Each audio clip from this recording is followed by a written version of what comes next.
Hey guys, it's Slave to the Games, and I'm back with another video that can pertain to the World of Darkness, Vampire the Masquerade, or Bloodlines 2. This time I'm going to be going over the LAMIA. Thank you guys for stopping by and choosing to hang out with me, and I hope you enjoy the video. The LAMIA were a bloodline of the Cappadocian clan founded by Lamia, a rumored descendant and high priestess of Lilith. Members of this bloodline served the Cappadocians as dervishes and warriors until the purge orchestrated by the Giovanni in 1444 CE. According to the Giovanni, when Lamia herself was diablerized, she passed on the curse to the Giovanni, which manifested as the Giovanni's extraordinarily painful kiss. The LAMIA were a bloodline of Canaanites devoted to defending Clan Cappadocian, though originally they were a group of cultists that claimed to be descended from Lilith, Adam's first wife. Their high priestess, who claimed the name Lamia, was rumored to be a direct daughter of the Dark Mother. According to legend, the Cappadocian elder named Lazarus found her performing sacred rites to Lilith. Impressed by her skill and perhaps taken with her fierce beauty, he embraced the high priestess. While she died and the change took her, Lilith was said to have given her a vision, a deep understanding of her future and that of the Cappadocians. When she recovered, she whispered something to Lazarus, and the Cappadocian elder fled in terror.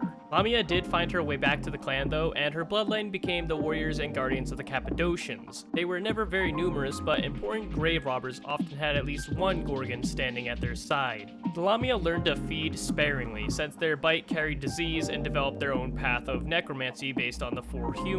Over the centuries, they became an important resource for the Cappadocians, and yet behind their loyalty was perhaps a greater dedication to the Dark Mother and to the vision of their founder. They accompanied the Cappadocians into Europe during the Dark Medieval period, but were persecuted and destroyed when their parent clan was overthrown by the Giovanni, and Augustus Giovanni destroyed Lamia herself following his betrayal of Cappadocius. The last known Lamia was officially destroyed by a Camarilla blood hunt in 1718. In Carol by Night, a mysterious set of female vampires known as the Lilin appeared, sharing much of the same traits as the Lamia and claiming the same heritage and distinct independence from sect politics. The Lilin showed up for the family reunion, proudly taking up their formal mantle as warriors and guardians in the new iteration of the Clan of Death. They do not lightly suffer those who deride their Bahari faith or insult their martial skills. The Lamia were a cult still practicing their rituals and devoutly spreading the word and disease of Lilith. While men were embraced, women were seen as closer to Lilith and had a much greater influence over the bloodline in their organization.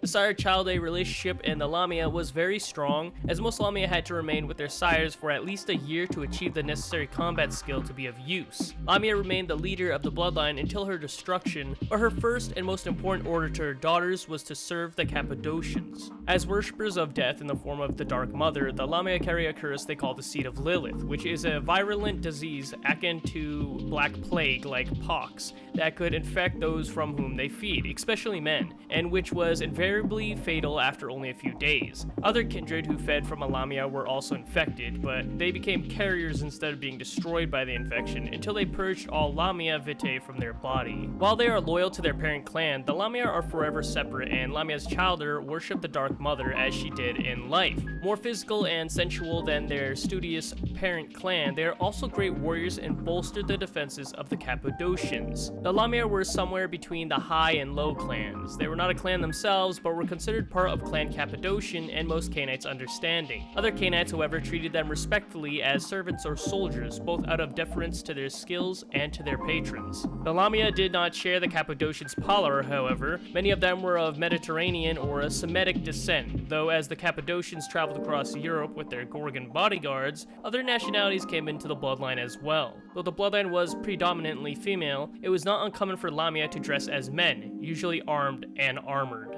Since the Lamia embraced women almost exclusively, they seldom had the chance to embrace trained warriors, since few women were trained in the art of combat during the Dark Ages. Instead, the Gorgons often chose women who had some experience with death. Women who had attempted or contemplated suicide, or had recently committed murder, were common choices. Likewise, women with pronounced interest in black magic or scholarly pursuits in general were candidates for the Lamia embrace. The Gorgons reasoned that training in combat would come after the gift of immortality. The Lamia shared havens with their Cappadocian patrons as well. When they made their own, they often chose crypts and sarcophagus, preferring to be alone among the dead. Feeding on the recently dead also minimized their chance of starting an outbreak of plague. And that's going to be it for this video, guys, today. Thank you guys for choosing to once again hang out with me. I hope you guys enjoyed it and learned something new. Now, I just wanted to point out I am still not really feeling that well. It's not just depression or the lack of sleep or anything. I've actually been trying to fix my sleep schedule, but I'm also not really feeling that well in terms of depression as well as feeling sick itself.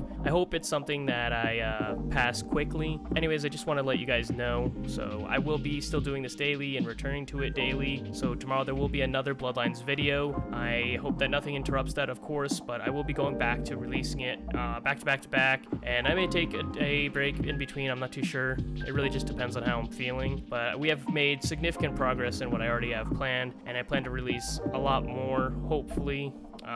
I do have something coming up for Valhalla in terms of the release date. I'm sure all of you have realized the leak for it that came out for when it's going to be releasing, but I just wanted to go over like my opinion on it and what I think of it as well, and what I'm kind of a little bit worried about regarding multiple release dates around the same time. But I'll get into that in a separate video. Thank you guys for choosing to hang out with me, and I hope you guys have an amazing day.